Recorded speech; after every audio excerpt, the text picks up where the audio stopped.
Hello people, welcome back into this channel. So do you want to have a video like this?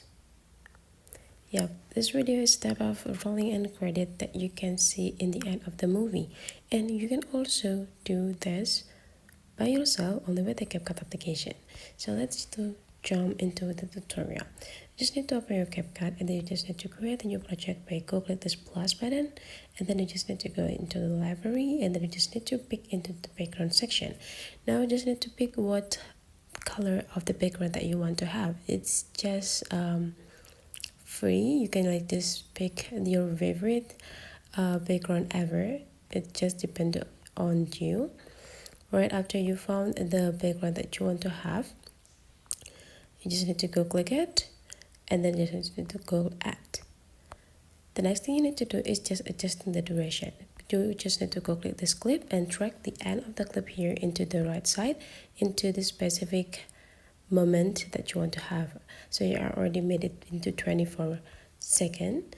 So the next thing you need to do is just go click this back and go click text. Now you just need to go click add text, and you just need to go add the credits. Make sure that all people who involved on the credit is written here. You can also adjusting the style, you can adjusting the font if you want, and styling it. I will let you change the color so that you can like people can see it clearly, and also the size I will let to make it like a little bit small.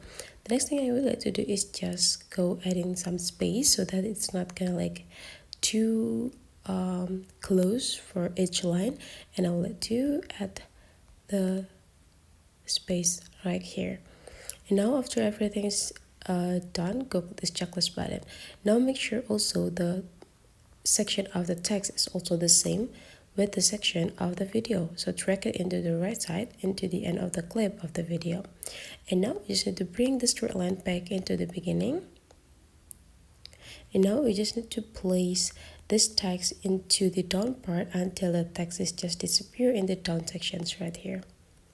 And now you just need to go click this plus button or add keyframe here and bring the straight line into the end of the clip.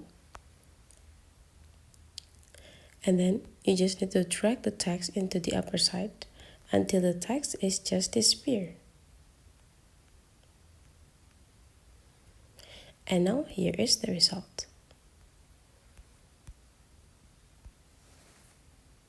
So that's for today's tutorial, guys. Hopefully you enjoyed this video a lot, and don't forget to leave some comment, like, and subscribe to this channel, and let's meet again into other tutorials.